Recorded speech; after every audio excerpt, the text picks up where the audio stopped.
पिछले कुछ दिनों से हम देख रहे हैं कि जैसे जैसे देश भर में कोरोना के केसेस बढ़ रहे हैं, देश के कोने कोने में, हर राज्य में ऑक्सीजन की डिमांड बढ़ रही है, दवाइयों की डिमांड बढ़ रही है, वैक्सीन की डिमांड बढ़ रही है और जगह जगह इनकी कमी महसूस हो रही है। पिछले कुछ दिनों से दिल्ली में भी ऑक्सीजन की काफ़ी ज़्यादा अफरा तफरी मची हुई है। कभी इस हॉस्पिटल में ऑक्सीजन की कमी हो गई, कभी उस हॉस्पिटल में ऑक्सीजन की कमी हो गई, इस हॉस्पिटल में 2 घंटे की ऑक्सीजन बच गई। मैंने खुद रात रात भर अस्पतालों में ऑक्सीजन का इंतज़ाम कराने में गुजारी है कि कहीं किसी अस्पताल में ऑक्सीजन की कमी से कहीं मौत नहीं हो जानी चाहिए। केंद्र सरकार हर राज्य को ऑक्सीजन का कोटा तय करती है। देश भर में जितनी भी ऑक्सीजन बनती है, केंद्र सरकार तय करती है कि इस राज्य को इतनी ऑक्सीजन मिलेगी, इस राज्य को इतनी ऑक्सीजन मिलेगी। अब दिल्ली को कितनी ऑक्सीजन चाहिए? दिल्ली सरकार ने अपना एक एस्टिमेशन लगाया जिसके हिसाब से दिल्ली को रोज़ाना 700 टन ऑक्सीजन की ज़रूरत है। केंद्र सरकार ने हमारा कोटा कल तक 378 टन तय किया हुआ था। ये कोटा कल शाम को बढ़ा के 480 टन कर दिया है केंद्र सरकार ने। इसके लिए हम केंद्र सरकार के बहुत बहुत आभारी हैं। हालांकि हमें अभी और भी काफ़ी ऑक्सीजन चाहिए, लेकिन केंद्र सरकार ने जितना भी बढ़ाया है उसके लिए हम उनका बहुत बहुत शुक्रिया अदा करते हैं। अब केंद्र सरकार ये भी तय करती है कि जो आपके कोटे की ऑक्सीजन है वो कौन सी कंपनी देगी। जैसे दिल्ली में तो ऑक्सीजन बनती नहीं है, दिल्ली की सारी ऑक्सीजन दिल्ली के दूसरे राज्यों से, दिल्ली के बाहर के दूसरे राज्यों से आती है। तो केंद्र सरकार तय करती है कि फलाने राज्य की ये कंपनी आपको इतने किलो ऑक्सीजन देगी, फलाने राज्य की ये कंपनी आपको इतने किलो ऑक्सीजन देगी। मान लो राजस्थान की ये कंपनी आपको इतने किलो देगी, हरियाणा की ये कंपनी आपको इतने किलो देगी।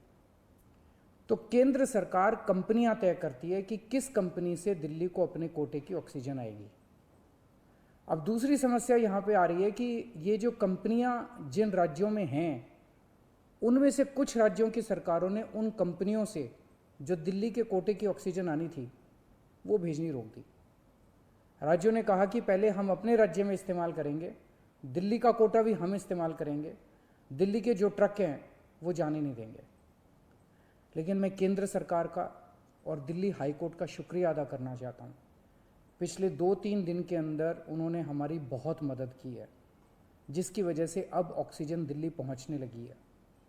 जो जो दिक्कतें आ रही थी, हम लगातार पिछले 2 दिन से एक एक मिनट टू मिनट, मैं खुद, मनीष जी, मैं, हमारे सारे ऑफिसर्स केंद्र सरकार के लगातार संपर्क में थे। परसों रात को मुझे याद है जब जीटीबी हॉस्पिटल में वहाँ का ट्रक एक पड़ोसी राज्य से चलना था पर वो चला नहीं, जीटीबी ऑक्सीजन में आनी थी ऑक्सीजन, तो एक केंद्रीय मंत्री को हमने फ़ोन किया और उन्होंने तुरंत वहाँ पे बात करके उस ट्रक को वहाँ से छुड़वाया। हम लगातार संपर्क में हैं, एक एक ट्रक को अस्पताल पहुँचाने की कोशिश कर रहे हैं। हम सब लोग 24 घंटे काम कर रहे हैं, सोई नहीं है। हाई कोर्ट और केंद्र सरकार से जो मदद हमें मिली है उसके लिए तहे दिल से हम उनका शुक्रिया अदा करना चाहते हैं। जो कोटा हमारा बढ़ाया गया है अभी ऑक्सीजन का, उसमें उड़ीसा से काफ़ी ऑक्सीजन आनी है, तो बढ़े हुए कोटे की ऑक्सीजन को भी दिल्ली पहुंचने में कुछ दिन लग जाएंगे। हम कोशिश कर रहे हैं कि अगर हो सके तो हवाई जहाज के ज़रिए उड़ीसा के से ऑक्सीजन लाई जा सके। जब हमने लॉकडाउन लगाया था, मैंने आपको बोला था कि ये 6 दिन का जो लॉकडाउन है, ये 6 दिन हम आराम नहीं करने वाले, हम 24 घंटे काम करेंगे। इन 6 दिनों को हम इस्तेमाल करेंगे दिल्ली के हेल्थ इंफ्रास्ट्रक्चर को और सुदृढ़ करने के लिए। इन 6 दिनों में दिल्ली में जो ऑक्सीजन की कमी है उसको ठीक करने के लिए, दिल्ली में जो बेड की कमी है उसको ठीक करने के लिए, और हम 24 घंटे लगे हुए हैं दिल्ली के हेल्थ इंफ्रास्ट्रक्चर को और इम्प्रूव करने के लिए। इस लॉकडाउन के 6 दिन जो हमें मिले हैं, इन 6 दिनों में हम पूरी कोशिश कर रहे हैं। एक और बात, ये बहुत बड़ी आपदा है। इस आपदा में अगर हम सारे लोग हरियाणा, पंजाब, तमिलनाडु, गुजरात, पश्चिम बंगाल, इसमें बट गए तो भारत नहीं बचेगा। इस वक्त हमें एक दूसरे की मदद करनी है, हमें भारतीय बनना है, हमें इंसान बनना है। देश के लोग आज सभी न्यूज़ चैनल पे देख रहे हैं कि दिल्ली में आने वाला ट्रक किसी और राज्य ने रोक दिया, मध्य प्रदेश में जाने वाला ट्रक फलाने राज्य ने रोक दिया। ये तो ठीक नहीं है, लोग ये नहीं चाहते। देश के लोग आज ये देखना चाहते हैं कि दिल्ली ने किसी दूसरे राज्य की मदद कैसे करी, उत्तर प्रदेश ने किसी राज्य की कैसे मदद की। हम एक साथ मिलके आपदा से लड़ना है हमें, तभी भारत बचेगा। अभी तो समय ये है कि उत्तर प्रदेश वाला दिल्ली की मदद करे, दिल्ली वाला हरियाणा की मदद करे, हरियाणा वाला बिहार की मदद करे, बिहार वाला गुजरात की मदद करे। हम सारे लोग अगर एक दूसरे की मदद करेंगे तभी तो भारत बचेगा। और अगर इतनी मुश्किल घड़ी में भी हम सारे एक दूसरे से लड़ने लग गए तो अगर भारत राज्यों में बट गया इस समय तो फिर भारत को कौन बचाएगा। मेरी सारी नागरिकों से अपील है, सारी सरकारों से अपील है कि आइए मिलके एक होके लड़ते हैं।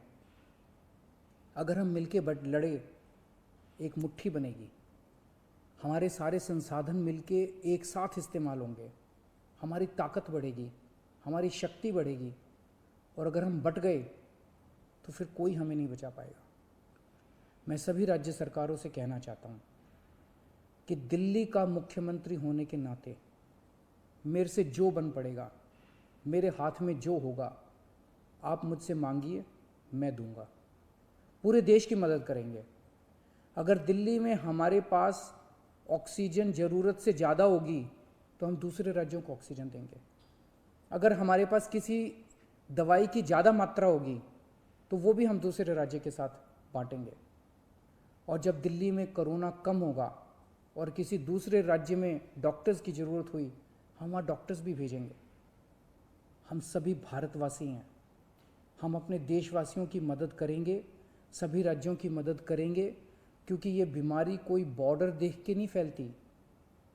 मैं उम्मीद करता हूँ कि इसी भावना के साथ हम सभी मिलके एक साथ, सारी सरकारें, केंद्र सरकार, सारी राज्य सरकारें, हम मिलके काम करेंगे, एक भारत बन के काम करेंगे कोरोना को हराने के लिए।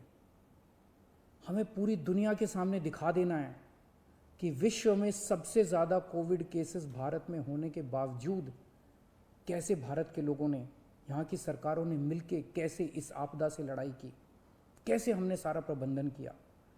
भारत के लोग दुनिया को दिखा देंगे कि कैसे एक साथ मिलके इस खतरनाक बीमारी को हमने हराया।